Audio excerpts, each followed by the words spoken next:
Hello everybody and welcome back to my channel. If you're new, welcome. My name is Teacher Norma and I have been a teacher for over 20 years, 22 to be exact. And at this moment in time, I am a middle school classroom teacher. So last week I gave my students a vocabulary test. And the week prior to that, they were able to look up all 18 words on index cards using index cards. I guess you can show you. This is not really index cards. These are photo cards. But in my classroom, I do have index cards. So they were able to define the words. One side is the vocabulary word, and you flip it, and the other side, sorry, they defined it. They can use their computers, paperback dictionary to look up the word. So they have a whole week to study.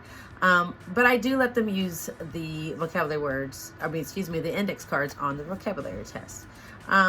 Because to me, if they have their vocabulary cards, they can use them because sometimes they lose them. So it's an incentive to look over them and to keep them. So that has worked best for me. I know some teachers want them to know it by heart. I understand that. I do teach a lot of students that have special needs, and I just think, why not? You know, I am teaching them research, so hey, if they're responsible enough to keep their vocabulary cards and study them throughout the week, hey, use them. But I used to give them multiple choice questions or matching, but I decided to do something else. And I'm also going to show you the picture.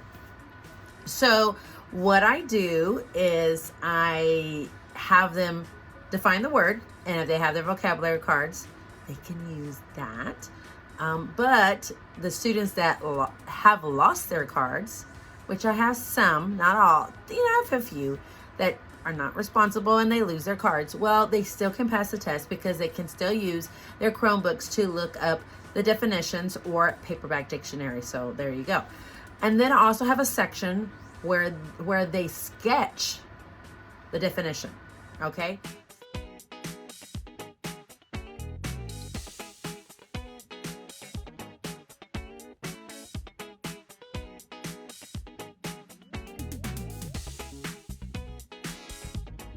Definition, okay?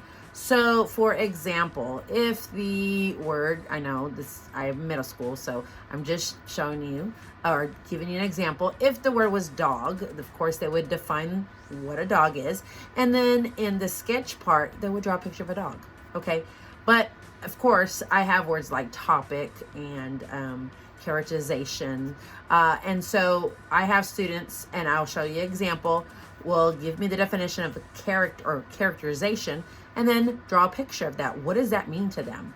And I had students draw like people on stage, acting out, there you go. That's great. Topic. I had some students, of course, give me the definition of topic, and they drew a picture of two people talking about a movie they saw. Hey, that's topic. So I think it is important for the students to understand what those words mean, not just matching, using a word bank or, matching the definition. I want them to actually internalize what that word means. And I think it will help them in their writing. It will help them with whatever they're doing. So, and also what we do, but I guess I'll explain that in another video. We also do sketch notes. So I usually read aloud, and then while I'm reading, they're taking notes. Some will take written notes, and some of them sketch the notes. So we know we have a lot of students that doodle. Well, while I'm reading, they can doodle. They can draw a picture of what I'm reading.